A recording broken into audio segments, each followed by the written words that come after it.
Buenos días compañeros, mi nombre es Jorge Edgardo Contreras Martínez y hoy voy a compartir con ustedes una exposición sobre el concepto de aprendizaje y el valor de sus teorías. Este curso está siendo orientado por el doctor Omar Alejandro Villena Villafañe. La presente exposición tiene como propósito conceptualizar el aprendizaje desde una perspectiva multiteórica, analizando sus fundamentos epistemológicos a través de los principales paradigmas que han modelado nuestra comprensión de este fenómeno. Como plantea Pozo en 1989, resulta imperativo examinar tanto las teorías asociacionistas que conciben el aprendizaje como modificación conductual observable, como las teorías cognitivas que lo entienden como un proceso de construcción activa de significados y reconstrucción de esquemas mentales. Aunque no existe una postura conceptual unificada sobre el aprendizaje, Chung en el 2012 define el aprendizaje como un cambio perdurable en la conducta o en la capacidad de comportarse de cierta manera, el cual es el resultado de la práctica o de otras formas de experiencia. Esta definición plantea interrogantes fundamentales sobre los procesos de transformación cognitiva. ¿Cómo se producen estos cambios? ¿Con qué rapidez y eficacia se consolidan? ¿Y qué elementos conductuales y capacidades se desarrollan a partir de la experiencia? En consonancia a esta perspectiva, Gallardo Vázquez y Camacho Herrera en el 2008 conceptualizan el aprendizaje como un proceso de cambio que tiene lugar como consecuencia del estudio de la experiencia, donde el individuo adquiere una serie de conocimientos, habilidades, destrezas, valores y actitudes que le permiten desarrollarse personal, profesional y socialmente. Esta definición amplía la dimensión conductual, incorporando componentes actitudinales y valorativos que trascienden la mera modificación comportamental, enfatizando el carácter integral y multidimensional del aprendizaje. Según lo expresado por Chung, los expertos coinciden en que está compuesto el aprendizaje como un elemento tridimensional, donde coinciden tres criterios centrales. Uno, es que activa un cambio en el aprendizaje. Se manifiesta como un cambio en la conducta o en la capacidad de comportarse de cierta manera. Es un proceso inferencial, pues no se observa directamente, sino a través de sus productos o resultados, lo que la gente dice, escribe o realiza. El otro es que busca perdurar. Este cambio debe durar a lo largo del tiempo, lo que excluye las modificaciones temporales de la conducta causadas por factores transitorios como la fatiga, el alcohol o las drogas. El producto de la praxis. El aprendizaje ocurre por medio de la práctica o de otras formas de experiencia, como la observación de otros, y esta diferencia del aprendizaje de los cambios provocados principalmente por la herencia o la maduración, como la capacidad de gatear o ponerse de pie. Es por ello que desde una perspectiva educativa el aprendizaje es un proceso de cambio, en el que el individuo adquiere una serie de conocimientos, habilidades, destrezas, valores y actitudes que le permiten desarrollarse personal, profesional y socialmente, como lo comparte también Pozo en 1980. De acuerdo con Gallardo y Camacho en el 2008, quisiera compartirles una clasificación muy útil de los tipos de aprendizaje que estos autores presentan en el capítulo 4 de su obra. Podemos identificar tres grandes grupos, como una pirámide, donde la base se puede ubicar los aprendizajes más pasivos o superficiales, el receptivo, donde simplemente recibimos información en su forma final, el mecánico, que es la mera memorización sin comprensión, y el repetitivo, donde asimilamos literalmente sin hacer propios los contenidos. La segunda puesta de esta pirámide son los aprendizajes constructivos. El aprendizaje por descubrimiento, donde el estudiante construye conocimiento autónomamente mediante búsqueda activa, y el aprendizaje significativo, donde la nueva información se relaciona sustancialmente con la que ya sabemos, transformando ambos conocimientos. En la cúspide tendremos los aprendizajes de procesamiento cognitivo complejo, el productivo, que implica la reorganización conceptual profunda, y el amplio, que genera transformaciones cualitativas en nuestras estructuras cognitivas. Esta distribución piramidal puede mostrar claramente que no existe una sola forma de aprender, sino múltiples modalidades que van desde las más elementales hasta las más sofisticadas. ¿Y qué son las teorías de aprendizaje? Esencialmente son conjuntos de principios científicamente validados que explican cómo aprendemos, según lo referenciado por Chung en 2012. Es decir, no son meras especulaciones, sino marcos conceptuales rigurosos. Estas teorías cumplen dos funciones cruciales en educación. Primero, nos ayudan a comprender e identificar cómo se adquiere el conocimiento.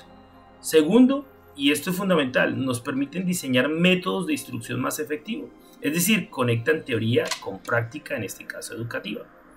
Pero además, y esto me parece particularmente importante, es que funcionan como verdaderos puentes.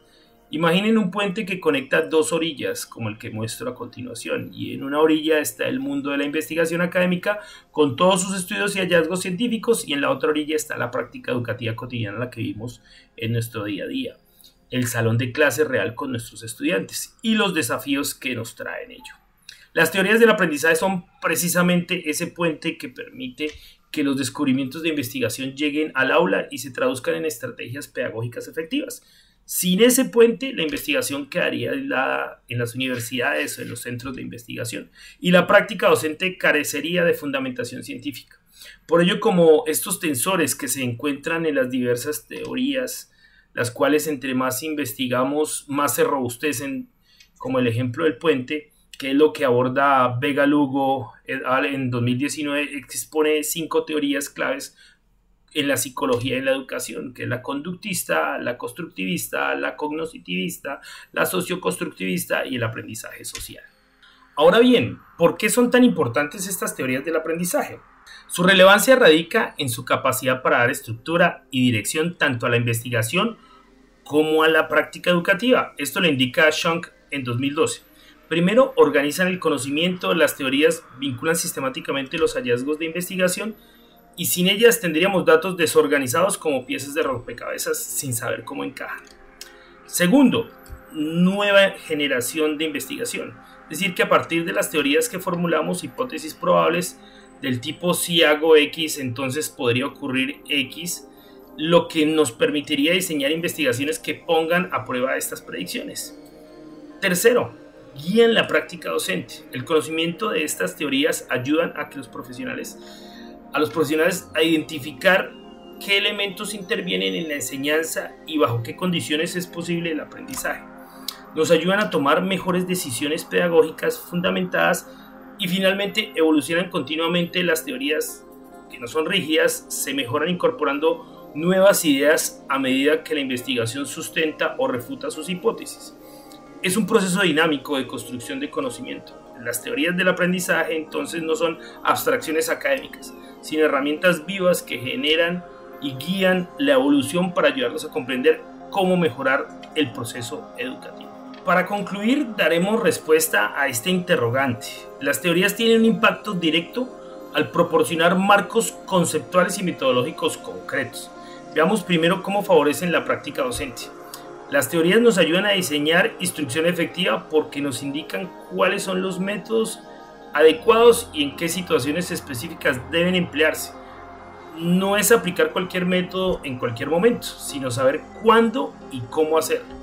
Además, proporcionan a nuestros maestros un marco de aplicación sólido, principios teóricos, conceptos y hallazgos de investigación directamente relacionados con la educación.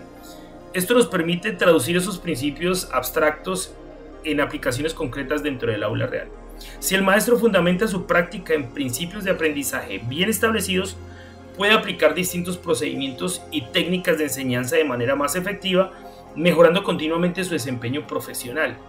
Y algo muy importante, las teorías contemporáneas, especialmente las cognoscitivas y constructivistas, promueven un enfoque centrado en el aprendizaje activo, es decir, ya ese alumno pasivo, relajado no existiría, sino que ya vemos estudiantes como receptores activos también de la información, que buscan formar y modificar sus propias habilidades, conocimiento, estrategias y creencias. Ahora, ¿cómo favorecen la formación de los estudiantes? Pues primero, promoviendo un desarrollo integral. El aprendizaje no es solo adquirir información, sino desarrollar conocimientos, habilidades, destrezas, valores y actitudes que permiten al individuo crecer personal, profesional y socialmente. Y eso es lo que hace que en algunas ocasiones pensemos que la inteligencia artificial pueda llegar a reemplazar al maestro, porque esa transmisión de información meramente y con algunos matices lo está dando ya la inteligencia artificial. Segundo, las teorías como la de Piaget nos enseñan la importancia de la adaptación metodológica. El docente debe conocer las características del desarrollo intelectual de cada etapa y ajustar su enseñanza a lo que el estudiante puede realmente asimilar en este momento. Tercero, teorías también igualmente como las de Piaget y Dewey enfatizan la investigación y el pensamiento crítico. Las didácticas activas buscan que el estudiante sea sujeto activo de su propio aprendizaje, abandonando la memorización y desarrollando la capacidad crítica, autocontrol y resolución de problemas mediante la investigación personal. Y finalmente, teorías como la de Getzal nos enseñan sobre la globalización del conocimiento. El aprendizaje debe organizarse evitando la fragmentación para que los estudiantes capten conjuntos bien organizados. De aquí también se desprende que las puestas en aula tienen que cambiar porque tradicionalmente las ubicaciones y demás aspectos de infraestructura están puestos para que se dé esa pasividad con nuestros estudiantes. Les quiero agradecer por haberme escuchado en este espacio y también presentarles las referencias que permitieron desarrollar esta exposición. Muchas gracias.